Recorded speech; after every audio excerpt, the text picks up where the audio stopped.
Hi guys, Matt Thomas here at Cedar Rock Studio Guitar Gallery in Indiana, and today I've got a very rare guitar on my lap. I don't see a whole lot of Gibsons. So this is actually a Gibson Custom Shop J185. So that's kind of the mid-sized jumbo. It's not super giant, and I kind of really like this guitar. Now this one features a master grade Sitka top that actually has got a little bit of swirling because it's so tight grained through here. Now, as you can see, it's got kind of this tiger stripey pick guard here in the reverse belly bridge on here. Typically, I think I see the belly bridges in the opposite direction, but I kind of really like that orientation.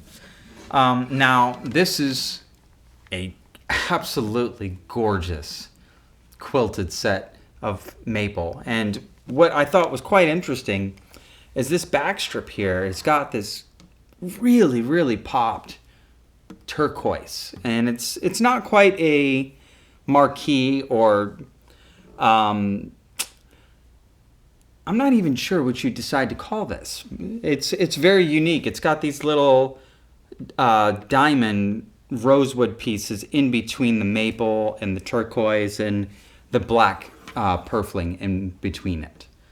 So as you get around the sides here, it's got a black purfling scheme with some ivoroid binding all the way around to kind of keep with the theme of the light maple.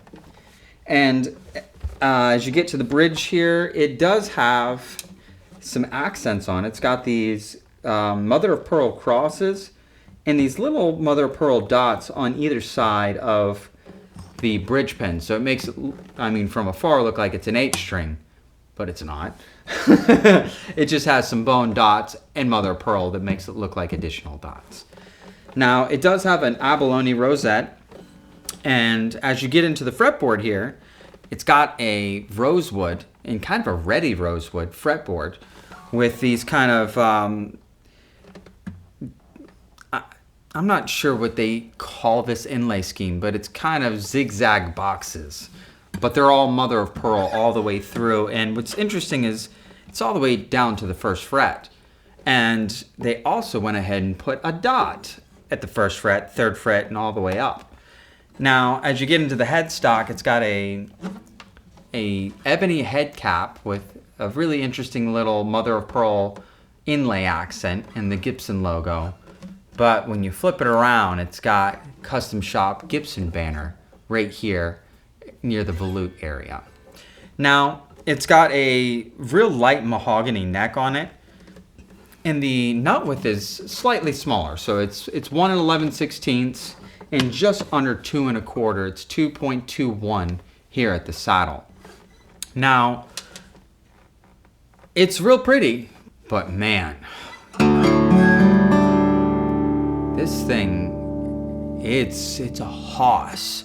What I really love about it is the bass itself does this really interesting. It's not super big at first. It's like you hit it, and then the bass follows afterwards.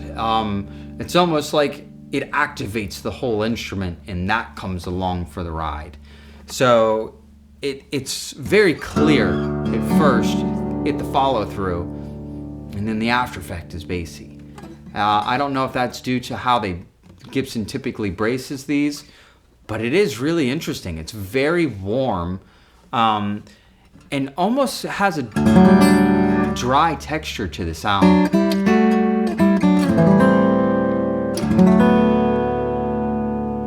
It's quite unique. Now, it's got a very slim, even C neck on it all the way through. You can't even feel where the binding starts. It's almost like they've rolled it all the way to the tip of the binding.